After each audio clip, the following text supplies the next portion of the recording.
Entrega na casa do amigo meu, maluco. Olha, Gabrielzinho delas. Oi, mano, beleza. Ó como é que o mundo é pequeno. Quem que veio fazer a entrega? Você tá ligado? Aproveitar que eu tô aqui, já vou entrar pra tomar um cafezinho.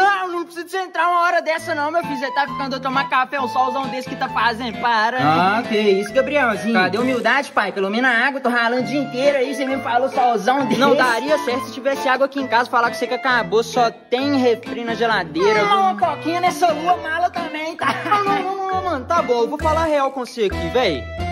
Eu não quero te atrapalhar. Eu sei que seu patrão vai ficar bolado. Entrega tudo atrasando.